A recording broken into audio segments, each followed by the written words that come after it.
This program is brought to you in part by Mentor Worldwide, a supplier of breast aesthetic products. Mentor Worldwide has improved quality of life for millions of women following a breast cancer diagnosis.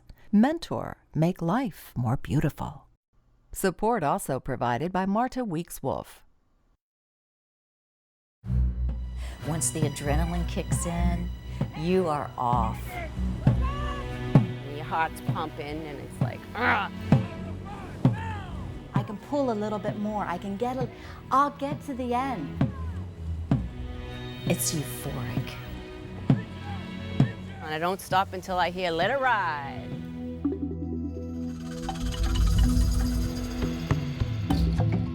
Once the battle starts, they become warriors. Souls and bodies must join together, digging for strength to conquer one more time the dragon that almost took their lives, and ride the one that saved their souls. It's their biggest race. They're celebrating life. They are conquering the dragon.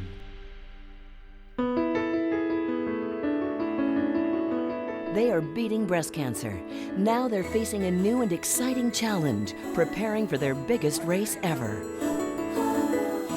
The Miami Breast Cancer Survivor Dragon Boat team, Save Our Sisters, has to be strong to handle the 500-meter course in Peterborough, Canada, against 74 other teams from around the world.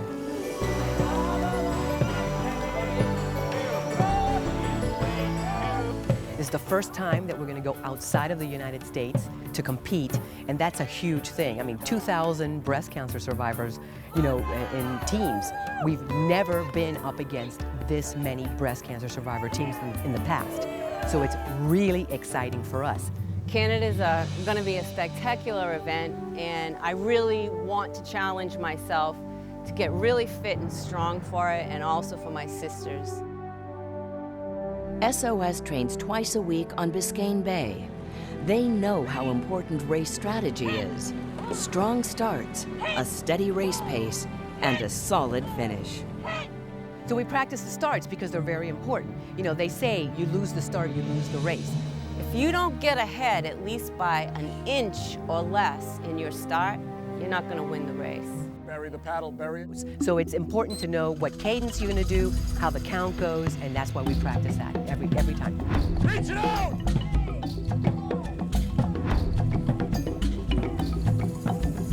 A start involves listening very precisely, being in tune to the commands. Paddles up. Attention please, digging it down deep into the water, and when that gun goes off or the sound of the start, you gotta pull with all of your might. You gotta pull water.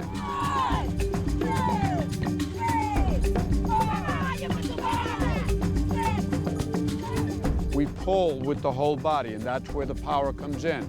We drive through the outside leg. We drive through the hip. We use our whole shoulder, our whole back by twisting and reaching and pulling. That's how we maximize the power. The strokers, rows 1 to 3, have a huge responsibility during a race. We have to mirror each other identically, and we are the ones who set the pace for the rest of the team. The people in the back of the boat have to watch the strokers' hands as they come up. And when they come up, the people in the back have to come up at the same time. We need to all be in sync.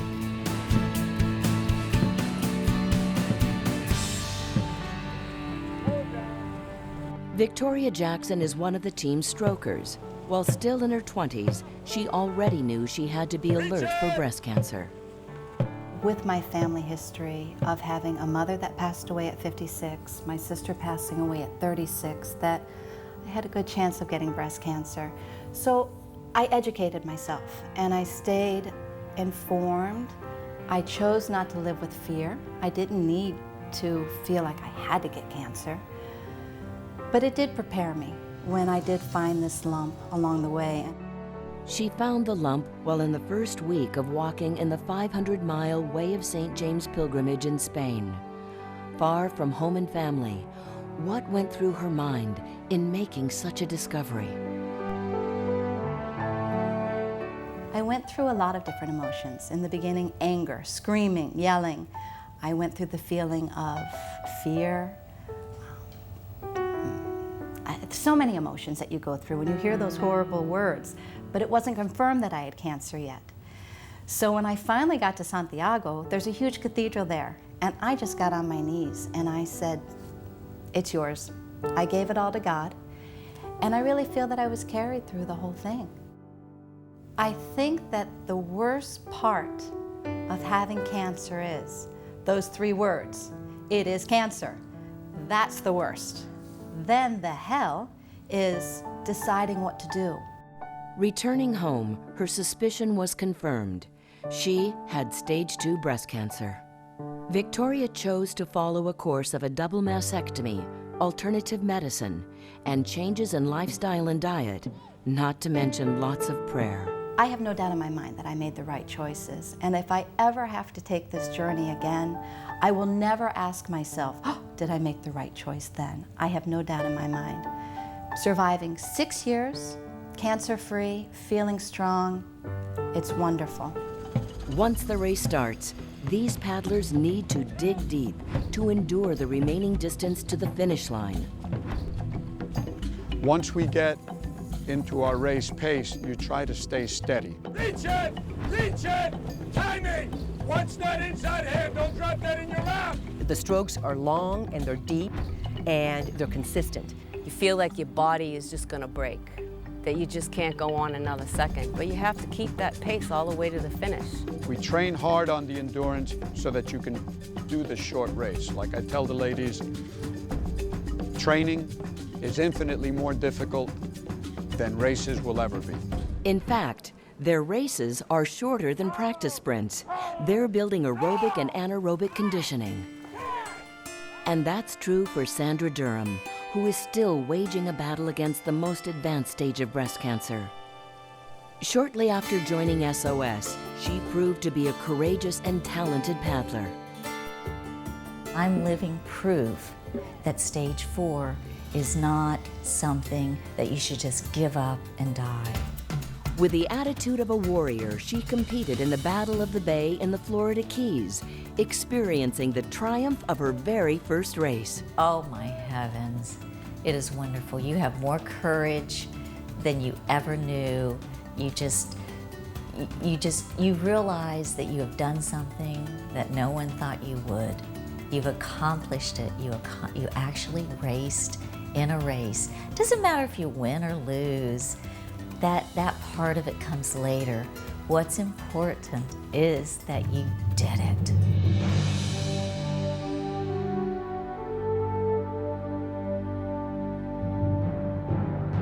Doesn't matter if I'm, just exhausted and in pain.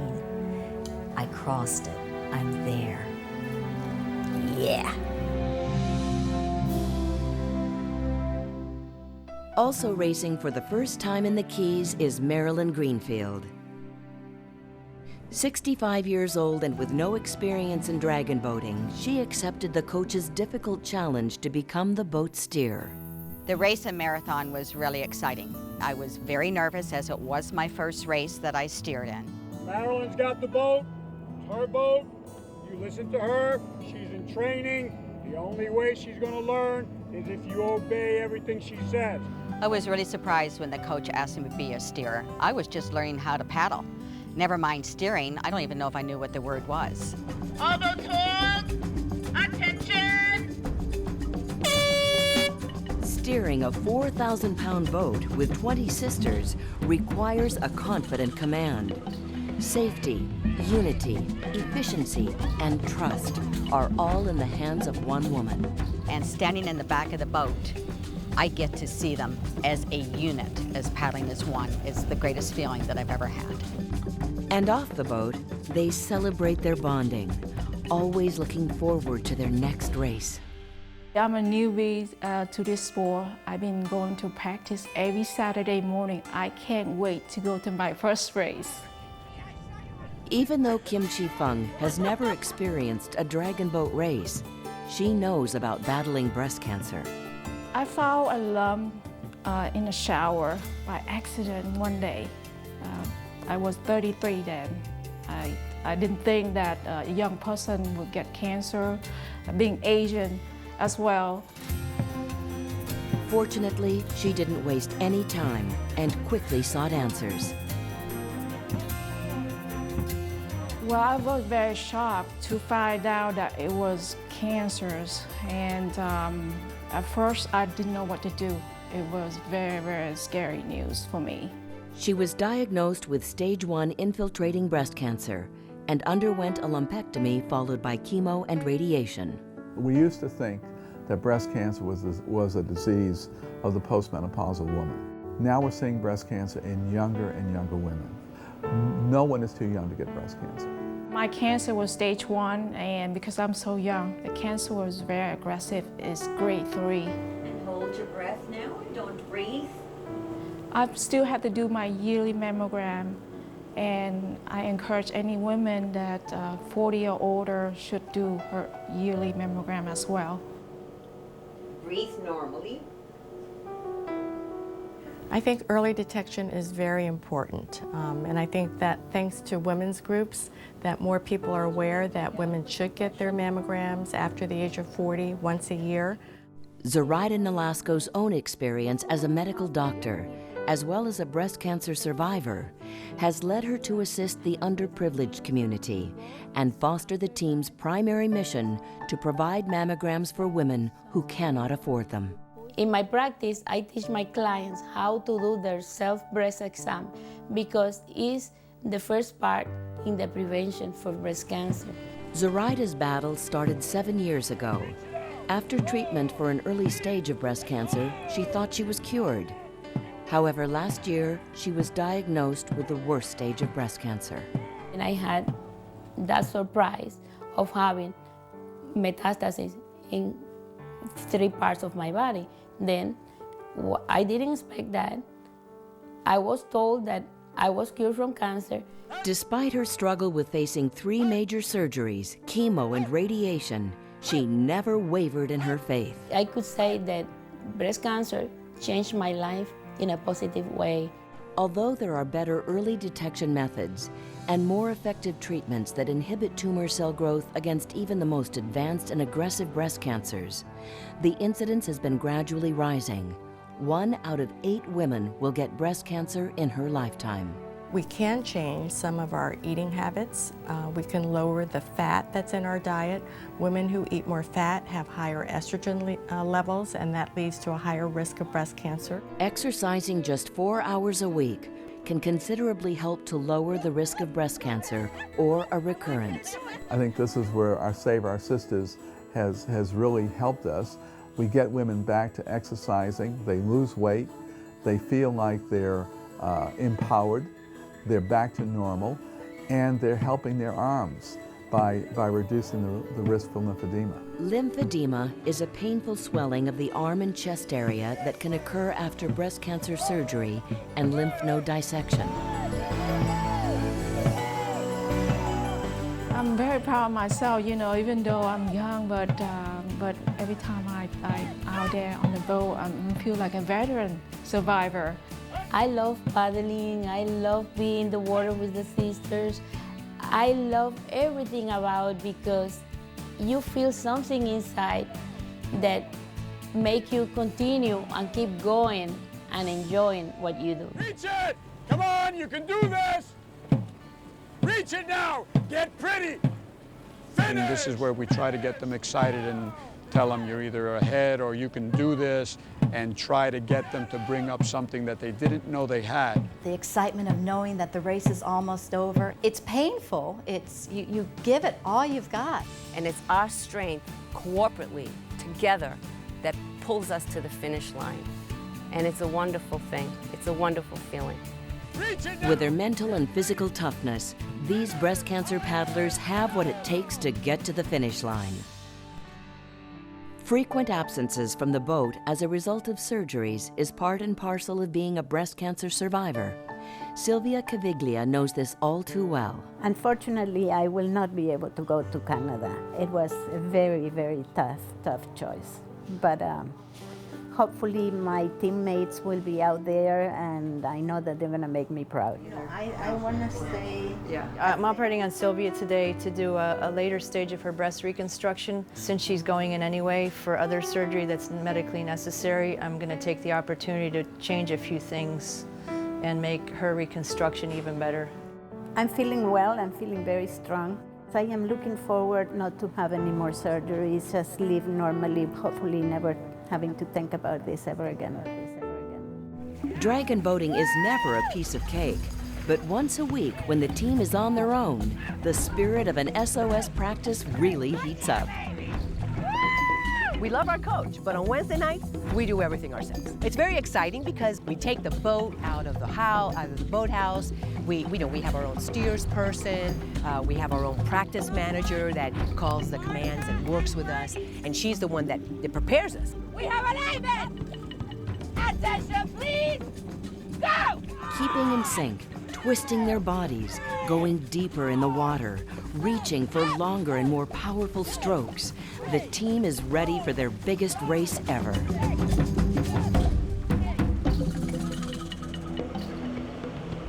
At the Miami International Airport, the 20 team members carry their luggage with pride, especially the pink paddles that represent their commitment to breast cancer awareness. I'd like to welcome aboard a special group that's flying up to Toronto, Ontario with us today.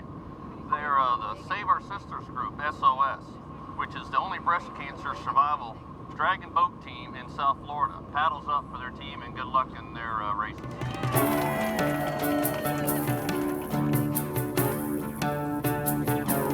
Peterborough, a small city of about 75,000 residents, is located 80 miles northeast of Toronto in the heart of the lovely Kawartha Lakes region of Ontario. It doesn't take long for the team to feel the generosity and hospitality of the local people as soon as they arrive at the Hubbard Farm on the outskirts of Peterborough. Even the farm's four-legged residents show off their friendliness and give a big welcome to the South Florida team. New friends, painted horses, alpacas, the coarse-haired Hungarian komondor, and spectacular views all get the SOS trip off to a great start.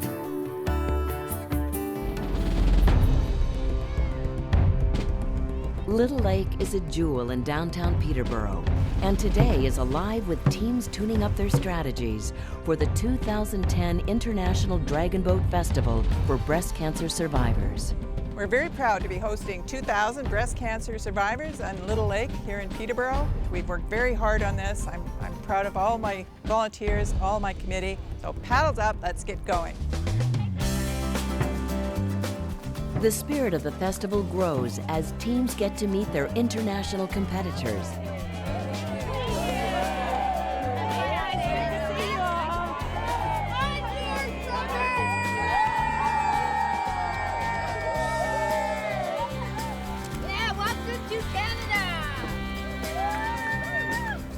Personal sacrifices and medical obstacles behind them, breast cancer paddlers test their strength and endurance on the water. Survivors feel energized as they head into competition.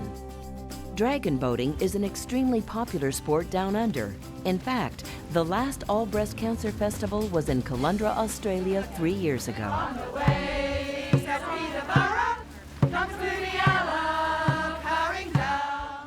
We are from Hobart, Tasmania, Australia, and we're delighted to be in Canada. We have a complete team here for the first time internationally, and we're going to be the first in our lane. Thanks to the efforts of the International Breast Cancer Paddlers Commission, teams from around the globe have come together to raise awareness about life after breast cancer.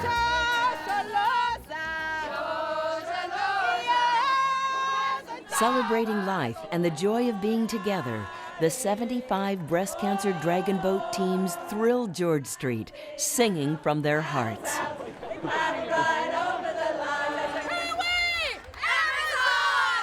Survivors of Breast, the proud host team, marches through a pink Peterborough.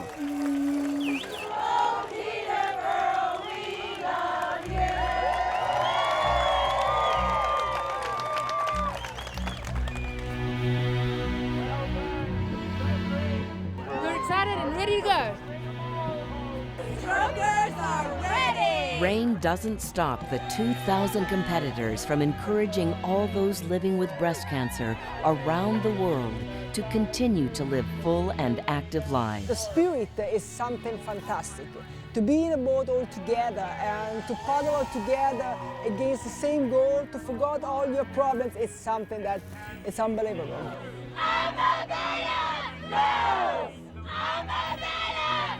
What I learned from getting breast cancer was that one needs to seize the moment, one needs to be in the moment, in the boat, and to enjoy life to the full. Every day, it's a gift.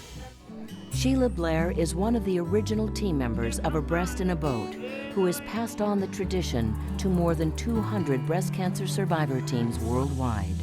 I do have the history of being in the first study that Dawn McKenzie did and carried at UBC in this sports medicine. And so that makes me, I'm just amazed at the women and the amount of women that are enjoying this sport. Dawn McKenzie debunks the belief that women with breast cancer should not do repetitive upper body exercise because it might cause or exacerbate lymphedema. The outcome measure that I see, the smiles, the happiness, the better health, the mental health improvements, I mean, it's very rewarding, but it's due to the women that are involved in the program. Oh, it's just our hero, and he's just opened a whole world, and he's given us our bodies back. Here we have just like 1,500 chickens, and here are us 3 roosters. Old roosters. But breast cancer also affects men. Canadian paddler survivor Herb Wagner, proudly wearing pink, is determined to make people aware of breast cancer risks for men. The message is the same as for ladies. Early diagnosis is the key to detection, and if you see something, get it looked at. Little Lake is where survivors of breast, the Peterborough team, practices in the summertime.